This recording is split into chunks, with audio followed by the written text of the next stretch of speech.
Fora do baralho, na Rádio Observador, que reúne os ases do comentário, Susana Peralta, Luís Aguiar Conraria e o Jorge Fernandes. Esta semana o Nuno Garopa está fora de jogo. A jogada da semana, na segunda parte, será sobre esta verdadeira novela em torno da reforma laboral. Podemos dizer que esta semana terminou a primeira temporada, mas já está prometida uma segunda. Eu sou Ricardo Conceição, em substituição da Vanessa Cruz, e este é o Fora do Baralho. Bem-vindos a todos os ases, e vamos já aos naipes e ao Luís Aguiar Conraria, que quer dar paus aos comentadores de direita, por causa do espanto com a proposta de André Ventura sobre a idade da reforma. Mas, Luís, também queres dar ouros ao Tribunal Constitucional pela decisão anunciada esta sexta-feira à tarde sobre a perda de nacionalidade, sobre o chumbo desta pena acessória. Quer dizer, eu penso que já era previsível que essa pena fosse chumbada, mas o ser por unanimidade acho que é importante porque passa um sinal de que o que está proposto era absurdo, e como absurdo do ponto de vista constitucional, acho que do ponto de vista ético também, mas é absurdo do ponto de vista constitucional, e coloca o PSD e a Iniciativa Liberal, e aliás fico admirado por isto ter tido os votos da Iniciativa Liberal, numa situação de, quer dizer, penso eu, em que não podem reconfirmar a votação, e isto caso o Chega pretenda levar isto novamente à votação no Tribunal Constitucional. Desculpem, na Assembleia da República. Pode, se tiver maioria de 2/3, passa. Exato. Quer dizer, passa, mas não é muito claro quais são as consequências. Exatamente, não é? porque nunca aconteceu. Pois a questão é essa, né? Passa uma lei que é inconstitucional. Portanto, o que é que acontece se alguém depois levar com uma pena destas e depois reclamar aos tribunais? Os tribunais, à partida, irão declarar que a pessoa tem razão porque foi condenada por algo que é inconstitucional. Portanto, olha, quer dizer, se calhar valia a pena passar só para ver o que é que acontecia, para ficarmos com esta dúvida esclarecida. Mas, de qualquer forma, eu penso que depois de uma votação por unanimidade, o próprio PSD fica numa situação que é demasiado absurda para poder votar nisto. E eu também penso que isto é uma coisa que toda a gente percebe como sendo absurda. Só queria deixar aqui um ponto. Isto ainda estamos em cima do acontecimento, e André Ventura, quando falou logo, para aí 5 minutos depois dos juízes terem falado, e portanto ainda não teve tempo de ler o acórdão. Bem, e eu também ainda não li, confesso. Eu fiquei com a ideia que no caso de crimes contra o Estado, que nesse caso não era inconstitucional. Ok? Portanto, alguém que seja condenado por terrorismo, penso que pode perder a nacionalidade. Fiquei com essa ideia. Para já André Ventura quer já um referendo sobre a perda de nacionalidade. Boa. Então, quer dizer, uma das coisas que são óbvias é que qualquer referendo tem de passar pelo Tribunal Constitucional e, portanto, e naturalmente que é óbvio qual é que seria a opinião. Portanto, isto já é só uma pessoa, já é só uma criança, não sei, a levantar os braços no recreio. E já que falamos de André Ventura, Luís, tu queres dar paus aos comentadores de direita? Não é aos comentadores de direita genericamente, é àqueles que ficaram muito chocados com esta proposta de André Ventura de baixar a idade da reforma. Por exemplo, e especialmente comentadores que andam há anos a defender um possível entendimento da AD ou do PSD com o Chega. Por exemplo, só para falar aqui alguém que é da casa, portanto, portanto aqui da Rádio Observador, o João Miguel Tavares hoje, ou ontem, já não me lembro o dia, quinta ou sexta, já não me lembro qual é o dia em que ele escreve, tinha um título onde dizia: Andrezito, fizeste uma grande borrada com isto das reformas. E portanto está muito chocado. Olha, esta borrada que o Andrezito anda a propor, quer dizer, que é baixar a idade da reforma, não é por nada, é uma coisinha pequena, deve ser para aí 2 ou 3 mil milhões de euros por ano o custo disto. Em 2012, se eu me lembro corretamente, o Chega propôs que as reformas passassem a ter, as mínimas passassem a ser iguais ao salário mínimo. Lembram-se disso? O impacto de uma medida dessas é 10 mil milhões, é tipo 4 vezes meio mais do que esta agora da idade da reforma. Pronto, ok, foi 2022, as pessoas já não se lembram. Mas em 24, isto fazia parte do programa do Chega. Ok, foi 24, já foi há 2 eleições. Epá, não, em 2025 voltou a fazer parte do programa do Chega. Portanto, como é que há gente que anda a defender o acordo PSD-Chega, quando o Chega tem no programa uma medida também destas ainda mais populista do que esta que está a propor atualmente? E com impacto orçamental 4 ou 5 vezes maior. E acham tudo isto normal e continuam a defender os acordos e agora ficam muito, sei lá, não sei o que lhes chamar, histéricos. Ficam muito histéricos com esta proposta, que na verdade é reduzir em 1 ou 2 anos a idade da reforma. Vamos, entretanto, para os ouros que o Jorge Fernandes quer dar. Jorge, não sei se percebiste bem, ao excesso de transparência da vida política? Então tu não ouviste o Ricardo, eu sou espantado, não ouviste o discurso brilhante que o doutor Aguiar Branco fez no 25 de Abril? Essa é só uma forma de te apresentar e de te lançar. Pois não, o doutor Aguiar Branco fez um discurso brilhante no 25 de Abril, como louvado por algumas pessoas, até como sendo muito corajoso, dizendo que havia assim um excesso de transparência na vida política portuguesa e que isso de alguma maneira era um problema. Bem, esta semana ficámos a saber de alguns casos, nas últimas semanas, na verdade, de alguns casos envolvendo o governador do Banco de Portugal e o presidente da Câmara Municipal de Lisboa, enfim, que incitaram em mim, trouxeram ao de cima em mim o populista. Hoje não temos aqui o Garopa não é que seja populista, mas é tipicamente chamado de populista porque diz coisas que são uma chatice e que as pessoas acham muito mal e ficam muito incomodadas. E olha, por exemplo, então eu queria falar destes casos que envolvem estas duas pessoas, porque eu acho que é importante para perceber o tal excesso de transparência que existe. Soubemos que o Álvaro Santos Pereira, que é governador do Banco de Portugal e, portanto, chefe do regulador, enfim, de muitas coisas relacionadas com o setor financeiro em Portugal, comprou ações de várias empresas portuguesas, como a Jerónimo Martins, a Galp, a Navigator, entre outras.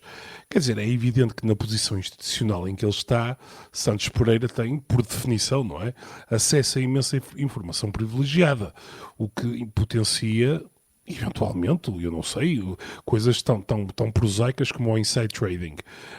Para quem não sabe, inside trading é quando alguém utiliza informação privilegiada e não pública para fazer ganhos na bolsa.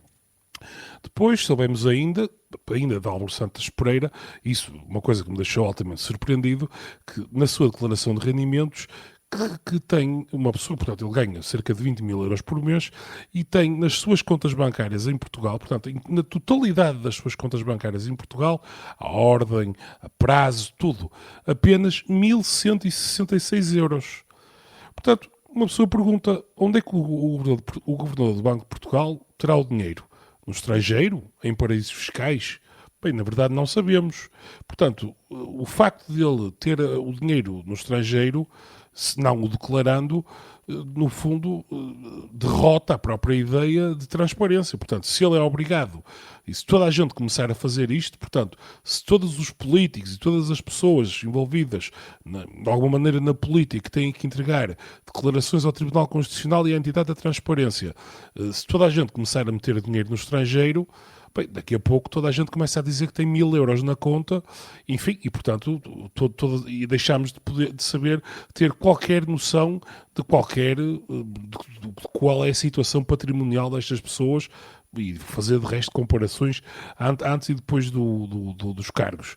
E depois, falando ainda de transparência, Carlos Moedas deu um subsídio de 75 mil euros a fundo perdido a um evento privado organizado por Gonçalo Castelo Branco, esse que trabalhou diretamente na campanha de Carlos Moedas. Portanto, Gonçalo Castelo Branco trabalha na campanha de Carlos Moedas e Carlos Moedas depois dá um subsídio de 75 mil euros para um evento privado em que o subsídio é público e o lucro vai todo para Gonçalo Castelo Branco. Portanto, não sei se percebi bem, mas acho que foi isto. E depois, a pérola em cima do topo do bolo é que Moedas, soubemos agora, ao longo do último mandato dele, assinou com a Média Livre contratos, mais ou menos, no valor de publicidade, no valor de cerca de 600 mil euros. Entretanto, a Média Livre contratou o Carlos Moedas como comentador residente para o canal Now. E toda a gente sabe que o valor intangível, enfim, para as carreiras políticas em Portugal, que tem o lugar de comentador televisivo. E, portanto, é este o cenário de apenas duas pessoas e de notícias muito recentes, notícias de resto que saíram já depois do brilhante discurso do Dr. Aguiar Branco, que nos trazem a ideia de excesso de transparência na vida política em Portugal. E eu gostava de saber, face a isto, se verdadeiramente Aguiar Branco acha que nós temos, que o problema da democracia portuguesa, o problema é o excesso de transparência. Ou quer dizer, ou se há outro tipo de considerações que se calhar deveriam ser feitas, se ele dissesse, por exemplo, Aguiar Branco, se dissesse que um deputado ganha mal, eu concordaria de forma absolutamente assino por baixo e acho que deveria ganhar muito mais. Agora, excesso de transparência, certamente não é esse o problema da democracia portuguesa. Ficam dados os teus ouros. Já a Susana Peralta tem espadas reformistas. Que espadas são estas, Susana, para o ministro Gonçalo Matias? Porque o ministro Gonçalo Matias proibiu os membros do Grupo de Trabalho para a Reforma do Estado de serem ouvidos pela Comissão Parlamentar que tinha requisitado a sua presença. Há aqui uma questão legal, para a qual eu sou completamente incompetente, mas de facto, aparentemente, os ministros, peço desculpa, as pessoas que trabalham, os trabalhadores na administração direta do Estado podem participar em comissões parlamentares desde que autorizadas pelos respectivos ministros, mas depois há aqui um debate a saber se estas pessoas que são, no fundo, de uma comissão, de um grupo de trabalho, estão ou não estão na administração direta do Estado, mas eu acho que a questão legal aqui, na verdade, é menos importante. A questão é ética e é de princípio, e é saber se nós entendemos ou não que uma questão tão fundamental como a reforma do Estado, e que tem, aliás, sido apresentada desse modo pelo Governo, e certamente pelo Ministro Saraiva Matias, se ela deve ou não deve ser escrutinada pelo Parlamento, sobretudo tendo em conta que temos um Governo que é francamente minoritário, e eu acho que isso não se quiser, não há dúvida nenhuma, não pode haver dúvidas numa democracia de que este escrutínio é absolutamente essencial. Eu gostava de citar aqui, portanto, a iniciativa já agora de chamar este grupo de trabalho ao Parlamento é da Iniciativa Liberal, é uma iniciativa que eu saúdo, e eu queria citar aqui o texto da convocatória, não sei se é assim que se diz legalmente, certamente que não é. Em menos de um ano, o Grupo de Trabalho para a Matéria da Reforma do Estado evoluiu de um grupo com 4 elementos da administração pública, passando por um momento em que coabitavam 2 grupos de trabalho para a Reforma do Estado, e atualmente é um grupo de trabalho com até 28 elementos, dos quais até 16 trabalhadores em permanência, e que acresce às 26 nomeações políticas, chefes de gabinete, adjuntos, etc., do Ministério. E é engraçado porque, em simultâneo, o que o Ministro vem dizer é que a ideia desta reforma do Estado é a definição fina de um modelo organizacional mais eficiente, por simplificação da estrutura, eliminação de funções duplicadas, etc. Bom, enfim, isto parece que de facto faz todo o sentido ouvir este grupo de trabalho, saber o que é que eles estão a fazer. Já agora o Ministro, há aqui uma história a dizer que muitas destas pessoas estão a trabalhar sem remuneração atribuída, que nada disso importa, porque, como o Jorge disse, eu acho muito bem que paguem mais aos políticos, acho muito bem que paguem mais às pessoas que fazem este trabalho de altíssimo, enfim, de alta importância, como é evidente para o nosso futuro coletivo. O que importa aqui é saber do que é que o Ministro tem medo, e depois o Ministro oferece para ir ele falar ao Parlamento, mas são duas coisas diferentes, porque eu espero que o Ministro não esteja metido no dia-a-dia operacional deste grupo de trabalho, e de facto eu considero que os deputados podem querer ouvir o Ministro pelas grandes orientações políticas e princípios orientadores deste trabalho de reforma do Estado, e depois também o grupo de trabalho para perceber quais são.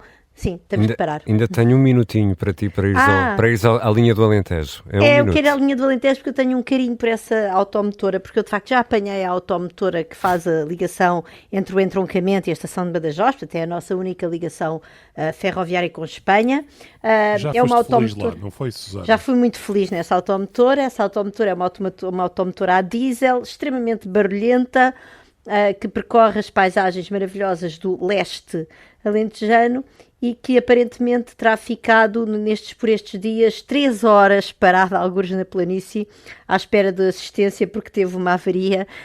Enfim, estes mesmos copas são obviamente para a automotora porque ela é realmente adorável, mas ao mesmo tempo o atraso na ferrovia é uma espécie de ode à falta de visão de longo prazo deste país. E eu gostava de recordar que depois esta automotora, quando finalmente chega a Badajoz, de preferência não ficando parada de cada vez 3 horas na planície, depois, a partir daí, os portugueses saem, assim, com alguma vergonha da automotora, apesar de todo o seu encanto, para entrarem em TGVs espanhóis que os levam até Madrid. Sim, mas a automotora tem patine, aquela patine vintage. Já vamos voltar para a segunda parte do Fora do Baralho, vamos à jogada da semana, vamos falar sobre o fim da primeira temporada do drama da reforma laboral.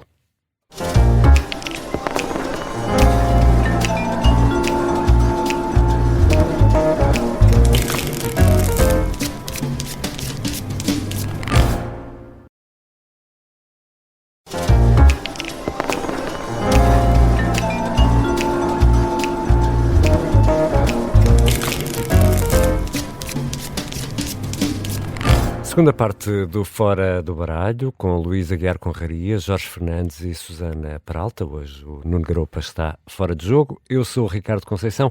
Podemos dizer que terminou a primeira temporada da série Reforma Laboral, que deverá agora seguir para o Parlamento e avaliar pelas declarações da Ministra do Trabalho. Segue mesmo para o Parlamento. Não sabemos bem que proposta irá aterrar em São Bento.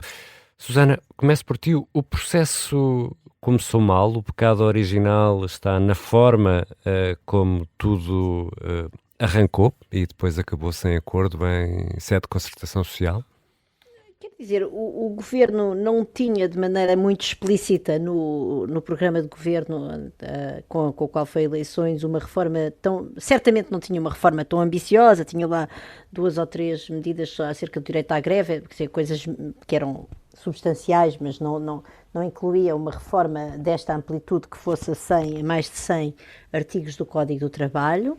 Depois disso, quando apresentou o anteprojeto de reforma, nunca explicou bem para que é que aquilo servia. Há assim umas ideias gerais, que isto é muito importante para o crescimento do país. Até o ministro Castro Almeida veio esta semana dizer que era absolutamente essencial esta reforma laboral para chegarmos ao rendimento médio da União Europeia, que quer dizer, mais uma vez, sem explicar porquê, ou seja, para já uma reforma do Código Laboral em si não quer dizer nada, nós temos que olhar medida a medida. Por exemplo, vamos falar da terceirização, do famigerado outsourcing. Nós aí conhecemos, sabemos o que é que acontece, há vários artigos científicos muito bem publicados em revistas de topo que mostram reformas semelhantes noutros países e que mostram o que acontece. E o que acontece é, obviamente, um aprofundamento das desigualdades, porque quando tu permites o outsourcing, se for o outsourcing dos serviços de informática, até é possível que essas pessoas consigam, quando vêm enquanto prestadores de serviços externos, serem mais bem pagos, mas depois quando tens o outsourcing dos serviços de limpeza, essas pessoas vão ser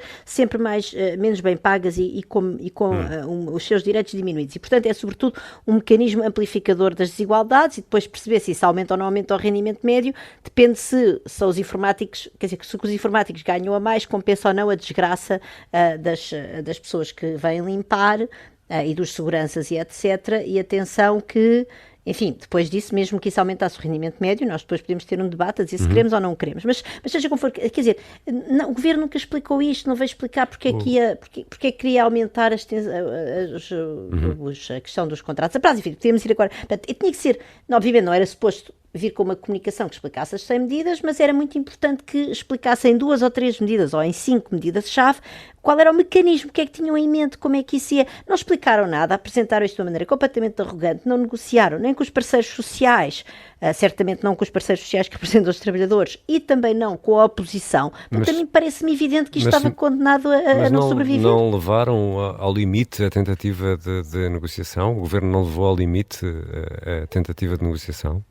Quer dizer, levou ao limite, foram alterando algumas coisas e tal, mas eu acho que o processo nasceu coxo. Quando nasceu foi de uma enorme arrogância. Quando os sindicatos vieram falar de greve geral isso foi no outono, não é? Isso foi completamente desqualificado, até quase considerada como ilegítima a greve geral pela ministra e pelo primeiro-ministro. Portanto, eu percebo, e depois é assim, não, de facto não houve, enfim, havia algumas, depois veio uma comunicação numa altura que era em contabilidade de medidas, ou seja, o governo disse, já alterámos, já não me lembro, mas 80% das medidas, mas quer dizer, a questão aqui mais uma vez é esta reforma laboral, como era uma espécie de reforma laboral catavento, há aqui alterações que são especialmente gravosas do ponto de vista dos trabalhadores, repito, o outsourcing, o banco de horas, etc.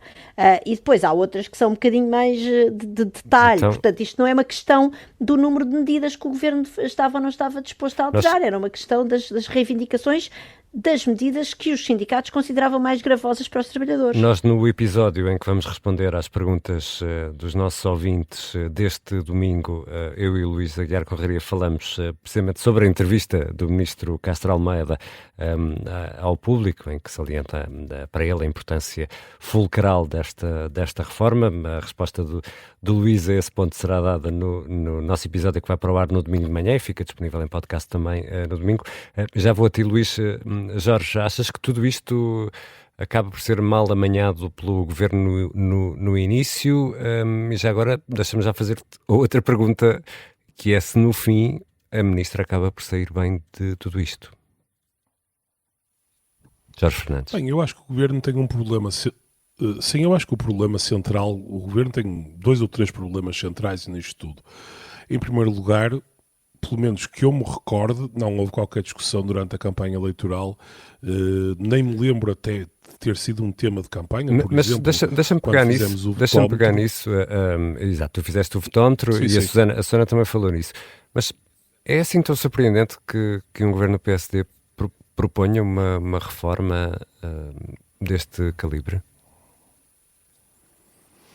Não, vamos ver, eu não acho de todo surpreendente que um governo PSD proponha uma proposta deste calibre e de resto é perfeitamente legítimo que a direita, e legítimo até diria que é saudável, que do ponto de vista democrático a direita tem uma visão diferente do ponto de vista da organização das relações laborais do país em relação à esquerda e de resto, enfim, se quisermos, e nem colhe, na minha opinião, aquele argumento de que é sempre necessário haver uma negociação no centrão entre PS e PSD para haver uma reforma desta natureza, até porque lembremos-nos, António Costa, durante a geringonça, em que vivia em regime de autossuficiência, fez imensas reformas estruturais, isto é, reformas que tinham implicações e que tinham um cunho marcadamente ideológico e que iam para lá, digamos, do mero impacto imediato. Estou a pensar, nomeadamente, na Lei de Base da Saúde,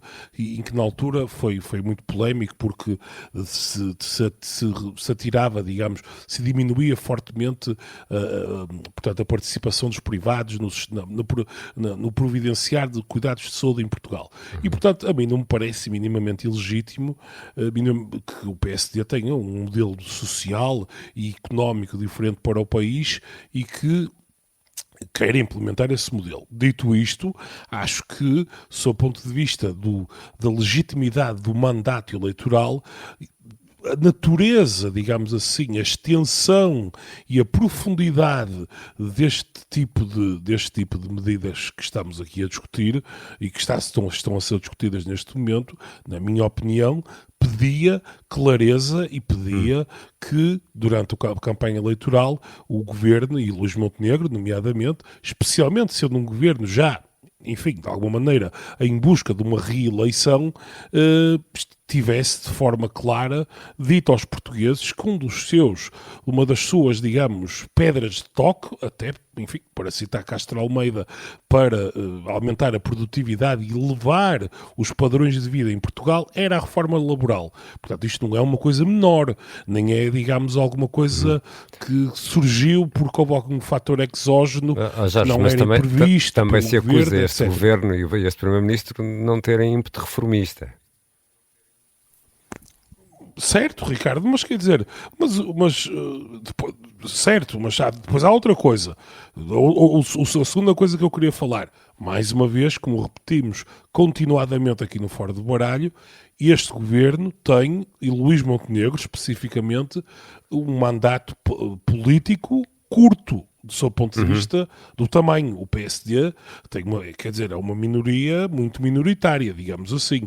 Portanto, e depois o terceiro ponto que eu queria lançar, e só para concluir, é a ideia de que, bem, na verdade, eu acho que deve estar a haver aqui alguma pressão do Presidente da República e bem nos bastidores para que haja um acordo com os parceiros sociais.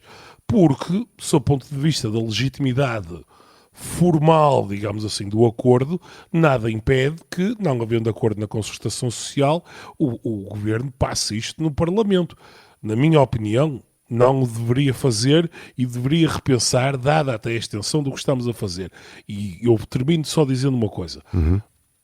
Esta revisão do Código Laboral, e este é que é o drama, para mim, da direita portuguesa e dos liberais de pacotilha que existem em Portugal, é que são liberais encostados ao Estado, porque, na verdade, não querem que o mercado funcione, querem que as rendas continuem, querem que o Estado continue a assegurar determinado tipo de coisas, porque este pacote laboral, no fundo, não é preparar Portugal para 2030 nem 2040. É preparar Portugal para 1970.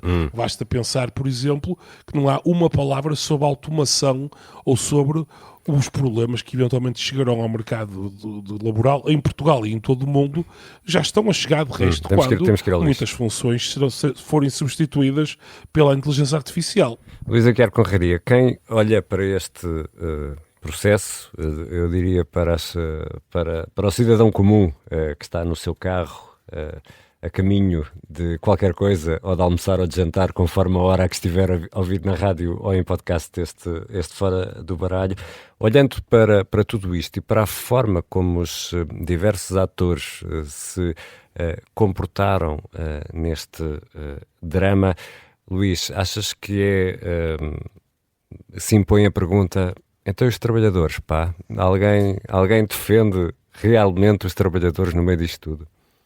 Essa é uma boa pergunta, porque a resposta não é óbvia. Quer dizer, vamos lá ver, não deve haver trabalhadores mais precários em Portugal do que os médicos tarefeiros, não é? Aquilo é pago à tarefa. Mas não é mal pago. Não, exatamente, ou seja, não há de haver ninguém mais precário do que eles.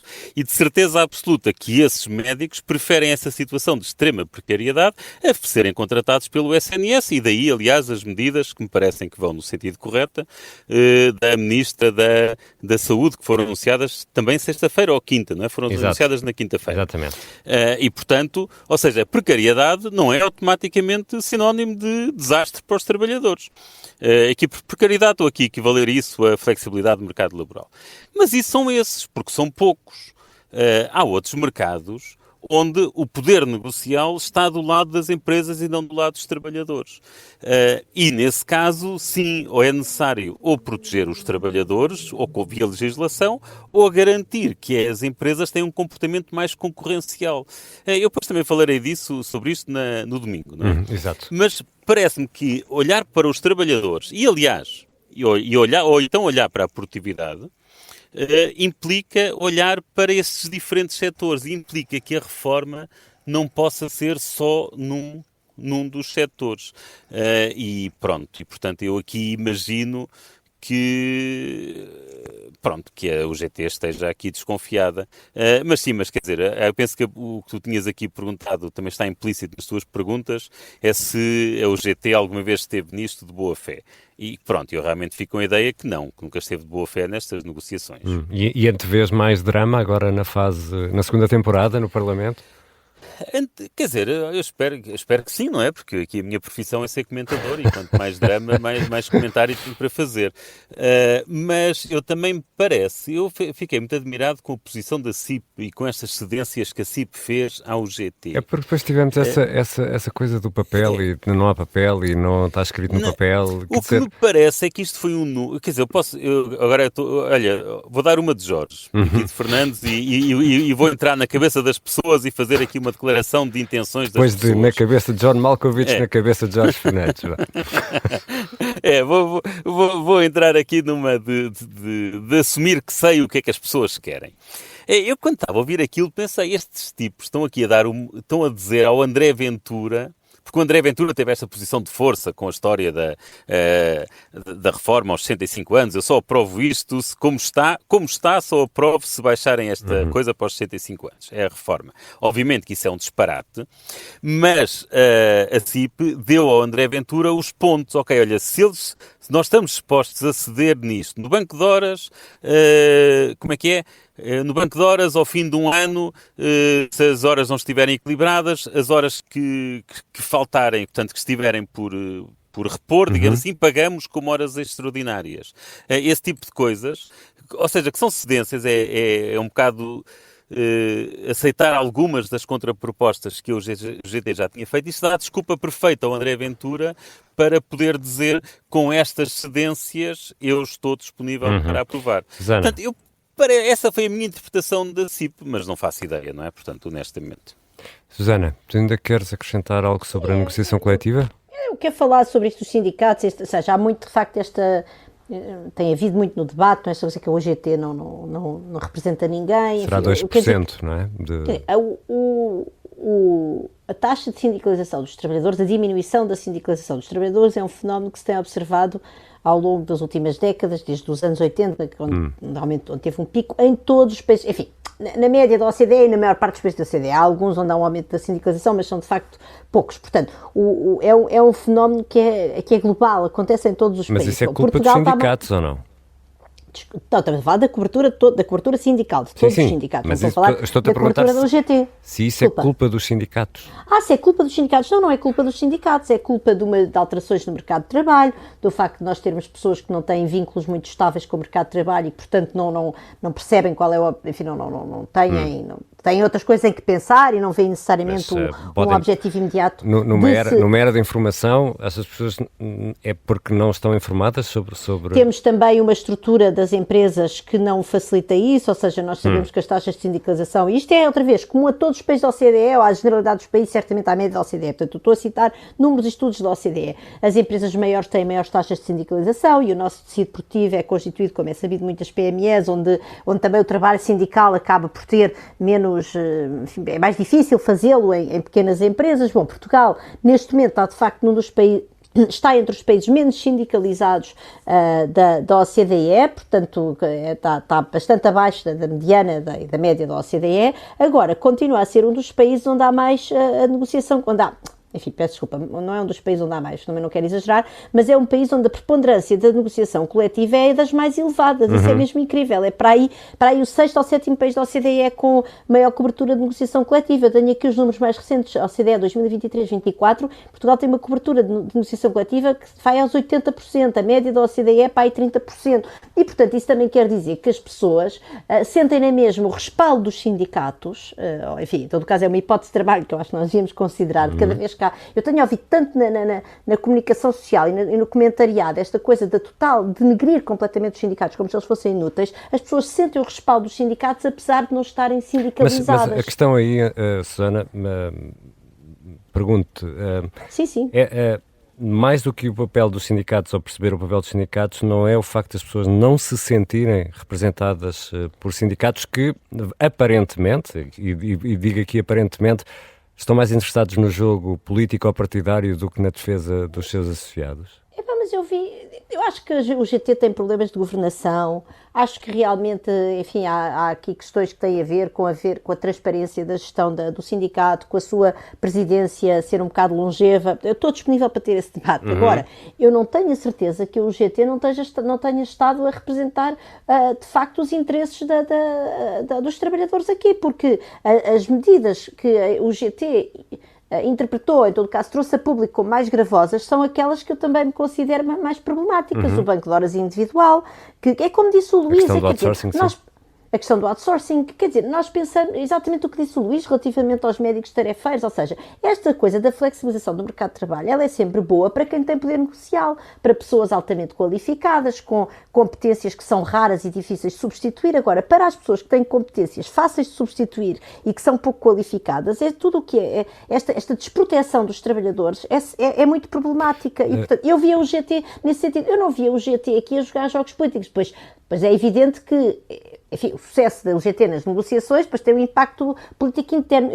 Mais uma vez, eu acho que nós devíamos separar os problemas internos da UGT e, porventura, problemas de governação, de começarmos com esta conversa a dizer que os sindicatos não representam, porque, por exemplo, e já agora, há uma diretiva da União Europeia que diz que quando a taxa de cobertura da negociação coletiva baixa dos 80%, que ainda não é o caso do nosso país, os países estão obrigados a apresentar medidas para aumentar a taxa de cobertura da negociação coletiva. E, portanto, quer dizer, eu não tenho nada a certeza que os sindicatos em Portugal sejam assim tão irrelevantes e que estejam, sobretudo, a servir os egos dos seus dirigentes. Jorge? Tenho duas coisas a dizer sobre os patrões, muito rapidamente.